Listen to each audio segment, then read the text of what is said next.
we're about to find the vertex of these two equations by a process called completing the square. And completing the square means you are going from standard form to vertex form in order to find the vertex. Now you might think, okay, I know how to expand and I know how to factor and I know how to do all of those things. But when you see something like this starting out in standard form needing to go to the vertex form, all of those things might go out the window. So let's have a look. Really what you want to have in the end is something that looks like this. Y equals x, plus or minus something squared and then plus or minus something else, right? So somehow we need to go from here to here. And how do we do that?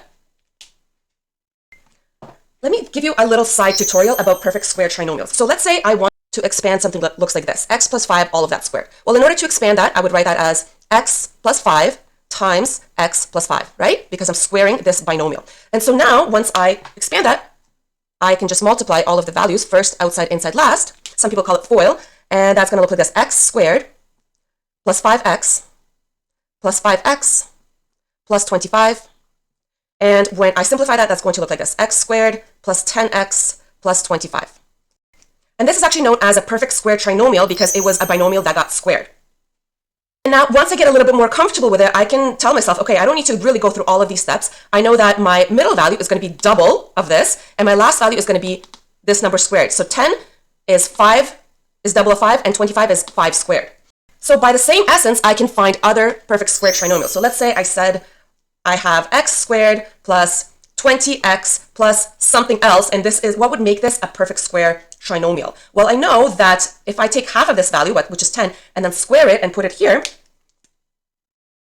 that would give me a perfect square trinomial. Again, if I take 20, half of it is 10, 10 squared is 100, and I'm just kind of doing it on the side. This makes a perfect square trinomial, and I could factor it to x plus 10, all of that squared, okay? Kind of following the same rules as what I did there. Let's look at another one.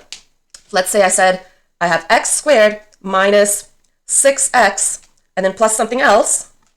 What number do I have to put here in order to get a perfect square trinomial? Okay, so I would take that middle value, -6, not just 6, -6. Half of that is -3, and -3 squared is 9, right? So I would put 9 here, and that would give me a perfect square trinomial. So if I were to factor it, I would have x minus 3 squared, right? It's actually kind of a shortcut. And remember, all I need to do is take that middle number, half it, and then square that answer, okay? To create a perfect square trinomial. So now let's go back to our first example. So we're thinking about the exact same thing. We have x squared plus 8x. Don't worry about this minus 2 because that's just going to trail to the side. And I'm trying to create a perfect square trinomial with these two. And now off to the side, I'm just going to write 8, half of 8, right? That number in front of x is equal to 4. And 4 squared equals 16. This is the same thing as I was doing earlier.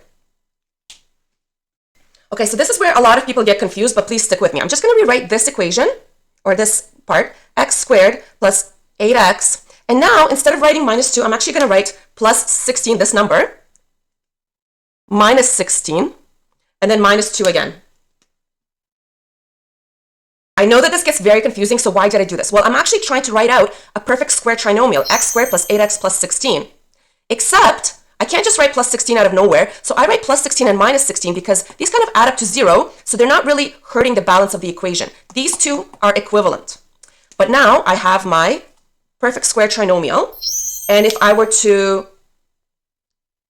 factor it, right, go from here to here, all I know is I need to take half of this number, which I already wrote down, so I would write that as x plus 4. So this little bit goes here, x plus 4 squared.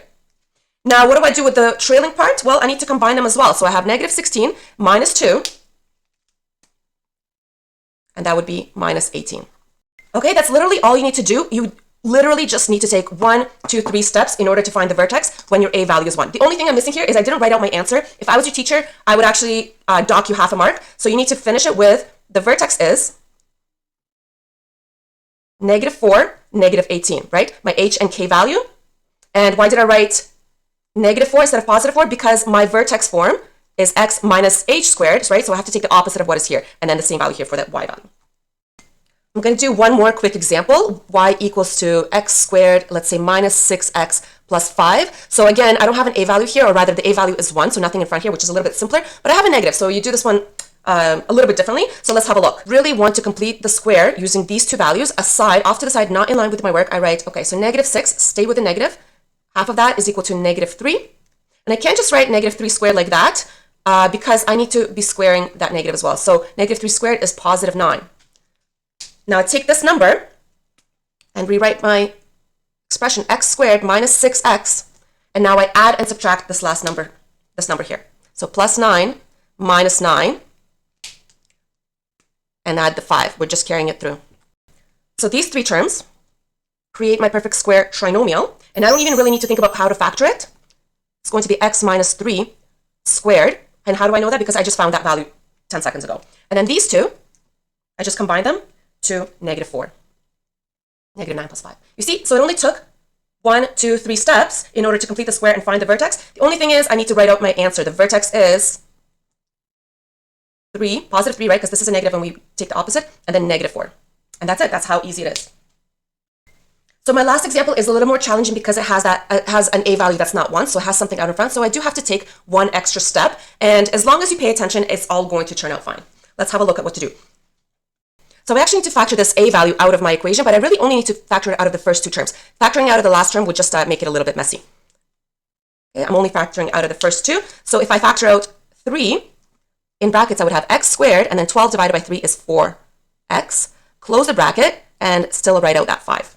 I still need to worry about completing the square with these two. So again, off to the side, not in line, off to the side. I'm going to take this value in front of x, that's 4. 4, half of that is 2, and 2 squared is 4. Well, that is so convenient. Wow. Now I'm going to be rewriting everything the same and keep that value in brackets. 3x squared plus 4x. And now I'm adding and subtracting this number. And for now, just keep it inside the brackets. So +4 minus 4. Close the bracket and add that 5 at the end. I might need to erase this because it's going to be a little bit in my way. Okay, so here I do actually have a perfect square trinomial. Okay, but I have something in the way with this -4. So I actually need to take it out of the brackets. But in order to do that, I can't just write -4 out here. I have to multiply that by whatever the a value is, by 3, in order to take it out. So this is what it's going to look like. 3x squared plus 4x plus 4. Okay, and then -4 times 3 is -12 plus 5. Okay, and so this stuff is a little bit in my way, which is why I like to do it all the way to the side.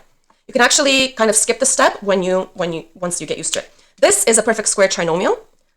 So I can write it out as 3 times x plus 2 squared, right? And I just know that's a 2 if I factor this. And then these two I combine, -12 plus 5, -7. Okay, and that's how simple it is. You just need to take 2 extra steps. One of them is to factor out the 3 and then multiply it back by whatever you're subtracting. And don't forget to answer the question. The vertex is -2, right? Because I switched this, -7. So that was completing the square, which takes you from standard form to vertex form and helps you find the vertex. Watch this a few times because once you master completing the square, you will be golden for the rest of high school math. And if you want more quadratics examples that are easier or more difficult or more in-depth, drop me a comment to let me know. Also, check out the other math tutorials on this channel. Cheers, and I'll see you next time.